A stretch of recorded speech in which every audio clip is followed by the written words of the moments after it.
who had everything in his life. He had a beautiful business, he had a beautiful wife, he had beautiful kinderlach, beautiful children. A community man. And everything was going his way. Picture perfect. It's about to get graphic, but it's just an analogy. One day he comes home and he sees that his house is on fire. And to his dismay, lo aleinu, we shouldn't know of such a thing, but all of his children died in the fire. And his wife was so stressed out she couldn't handle looking at his face anymore because it reminded her of everything she left him. He was so broken he could not operate in his business anymore, and he lost everything. He himself got sick. And he got run over by a bus. No, that didn't happen. I said.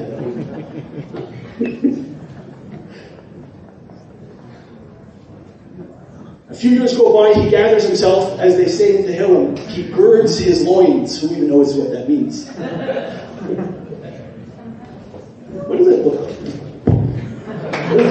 What is girding your loins? He puts his life back together. He rebuilds his business.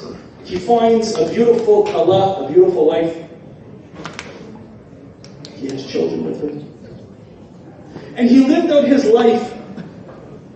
And he died at 120 years old, a sweet, happy, fulfilled man. He goes up to heaven at the end of his life, and he's sitting there with Hashem, and he's reviewing every single step of his life, step by step. And as they're looking down into the earth, into world, he sees that there's two sets of footsteps in the sand. There's his set of footsteps and God's footsteps. And every juncture in his life, Hashem is with him in lockstep. And he comes to this rough point in his life when he's 40 years old.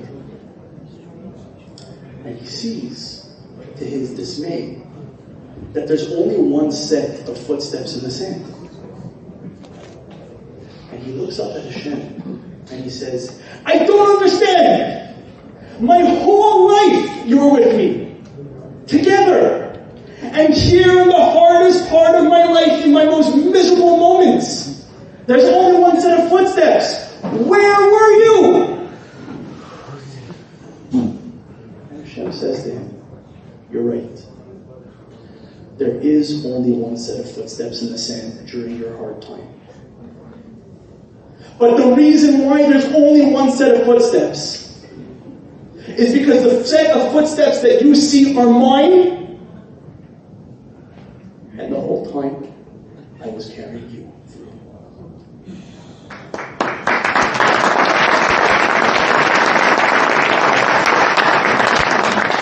I know that we're close to Passover. For sure the women know this. I don't know if the men know this. But one of the things that we get from Passover, from eating matzah, I don't know if it's the first night or the second night, maybe a rabbi can help me here. First night or second night? Well, is that we eat matzah on both things. We eat matzah and it gives us emunah. It gives us faith. It gives us bitachon. And that is what will carry the Jewish people ultimately into the times of Mashiach, is our trust. Thank you for having me tonight, guys.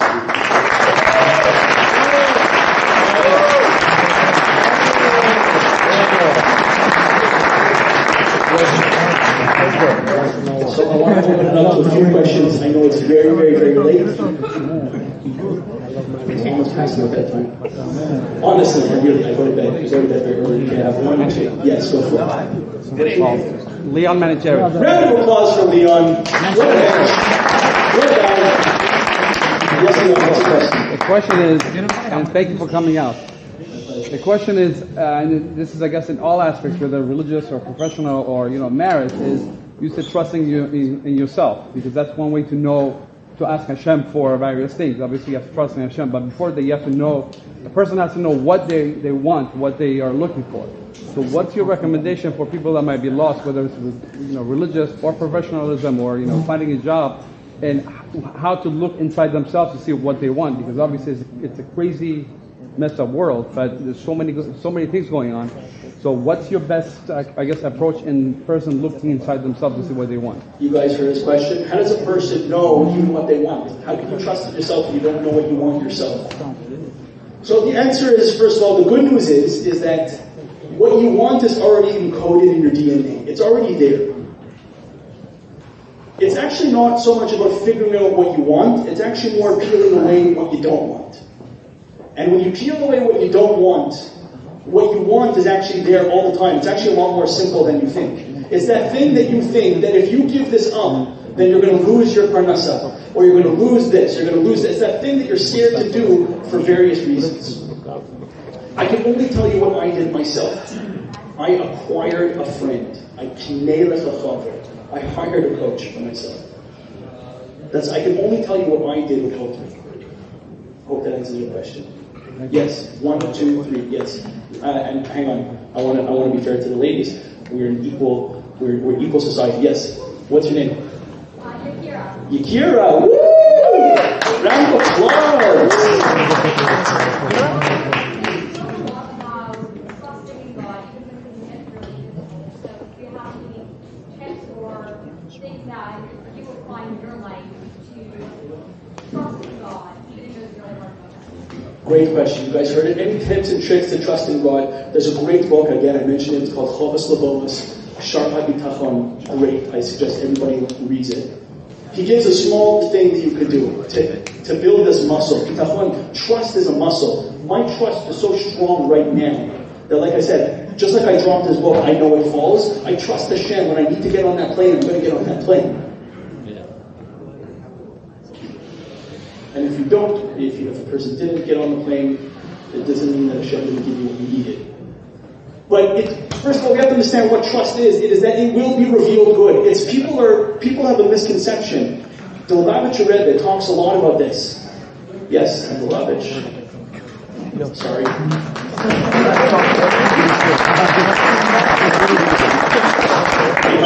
I practiced speech Yeshua, I didn't know what I was going to say. I told you I was going to get it. I told you. The Lubavitcher Rebbe speaks about trust. He flips the whole thing on its head. Normally, the way that we look at trust is, whatever happens to me in my life, I trust that God is going to do the best for me. I may not agree with it, but God is doing the best. I trust God. Comes the Lubavitcher Rebbe. Such a sweet. The only reason why I'm here is with the Lubavitcher. Shem is great. Comes the Lubavitcher Rebbe and flips the whole thing on its head. He says that when you trust Hashem, you should trust Him that it will be revealed good, that you can see with your own eyes. So, a lot of people are like, oh, this person, God forbid, gets a terrible illness. But they trust Hashem that it's the right thing for them. No!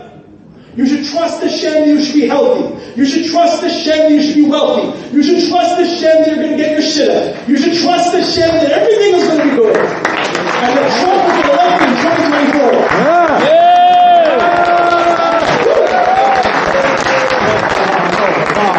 Let's go, Brandon. Yes. I went back. This is the only room in New York that I could go there. Okay. 1, 2, 3. Yes. How are you? Good, how are you? A question like this is, do we trust in a God before or we believe Him? Which comes before? Trusting Him or believing in Him? It's a good question. It's a trick question though. Can you trust Hashem and believe in Him? No, which comes before? Right. Trusting in Him or believing in Him? Right. Think carefully.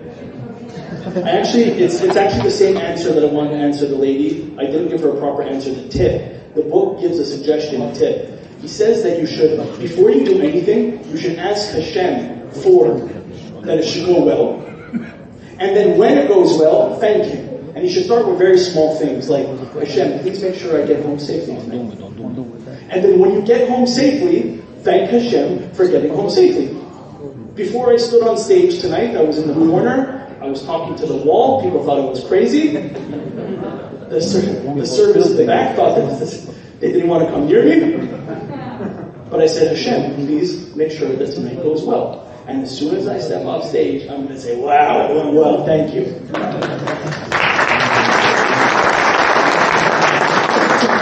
Start small. It's like going to the gym. Start with small weights. Small things. Give Hashem credit. The only reason why...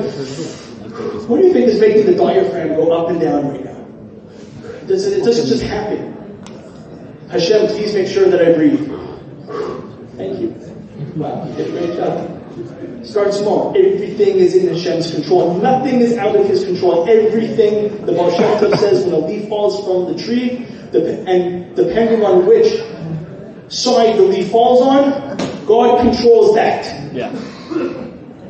So ask Him for small things and thank Him when they come true. And then you can go bigger. Success in business, shidduch, health, parnasah, whatever it is. Next. Yes. What's your name? Yes. When do you know when you're accurate, put enough effort, and you just solely trust it? Okay, I love this question. I coach people all day long, and I have a what's it called? I realize this with myself. The end result is not in our hands. Whether you're going to be successful is not in your hands. Whether you're going to get whatever it is that you're looking for is not in your hands. So a lot of time I'll ask my clients, I'll say to them, please send me a list of goals that you have for this week. And they'll give me crazy goals, like close a $100 million real estate deal, get this client, da da da da. And I'm like, I tell them, that's not in your control. Making a phone call is in your control. Making a post on social media is in your control. Sending an email to a client, showing up is in your control. Going on a shidduch date is in your control. The only thing that is in your control is the ishtadlut. But I have a secret for you, I have good news. The Torah tells us that if a man says that he failed, but he tried, don't believe him. If a man says that he tried and he failed, don't believe him.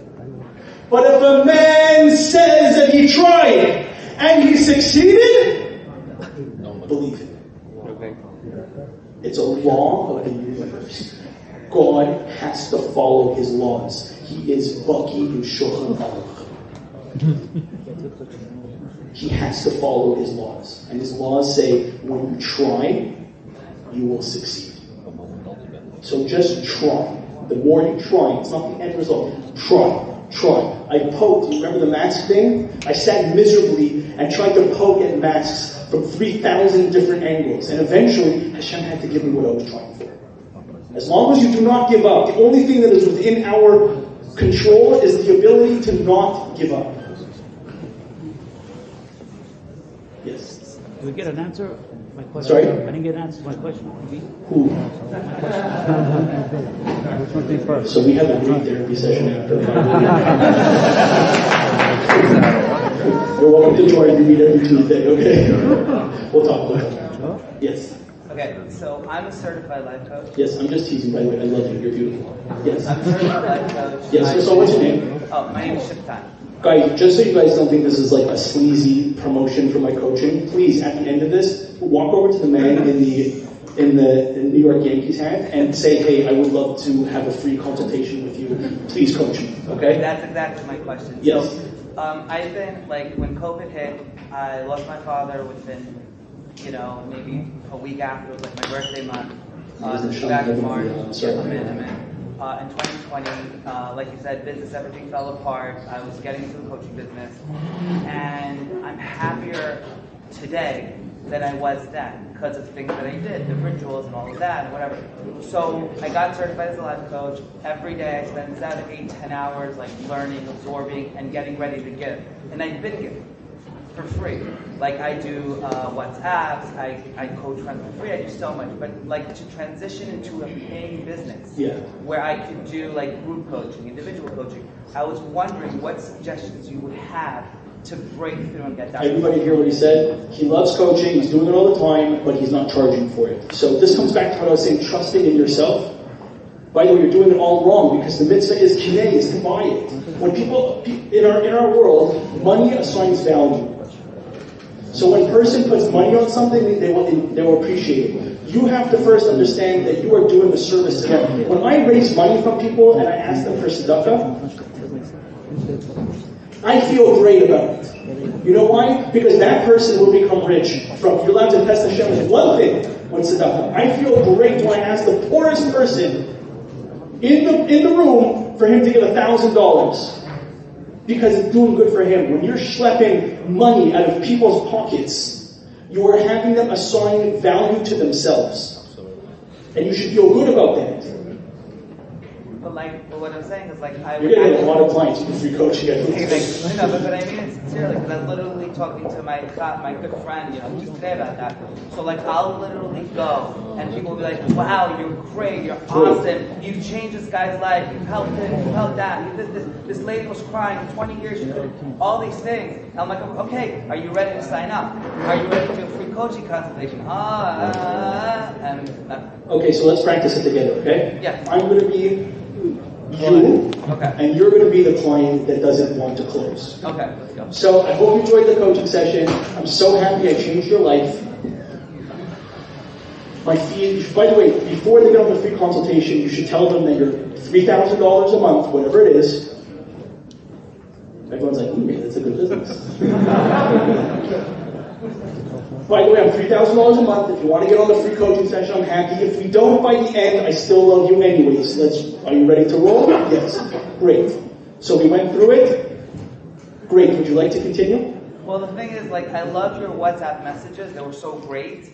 But I don't really need a consultation. I'm just, Look, I wouldn't be asking you this if I didn't believe in you. And I know what you're capable of, and I know your greatness. And I know that if you invest in yourself, you will become a champion.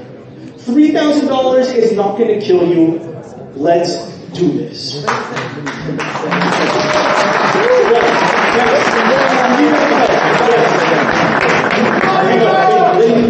Lady over there, yes, what's your name? Woo, Sarah.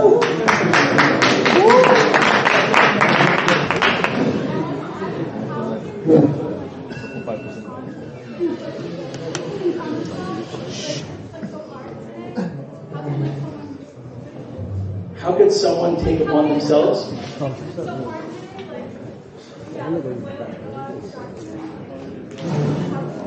Right, everyone heard that, but you need like to grow in their Judaism? Is that what you're saying?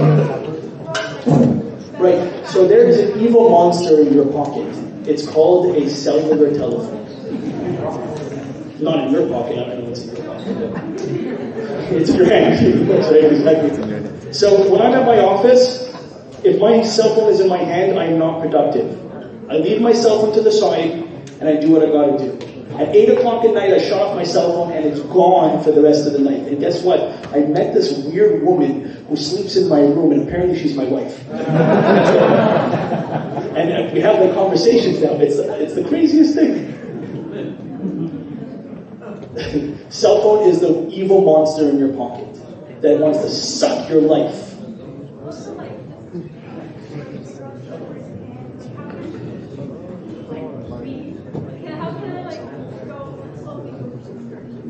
You guys heard her question? Gentlemen, this is very important. Have you stopped wearing pants and wear a skirt, okay? Not that type, it's not that type of conference. Was that your question? Yes, was that your question? The first halacha, the first law in all of the code of Jewish law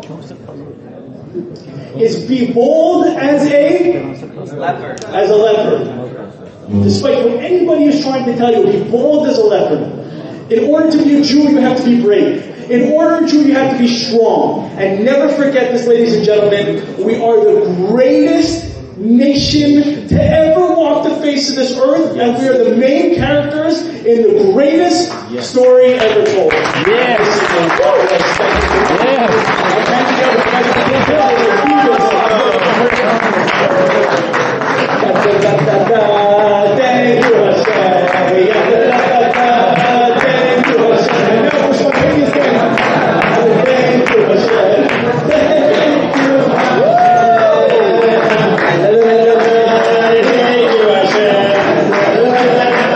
Thank you,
Thank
you.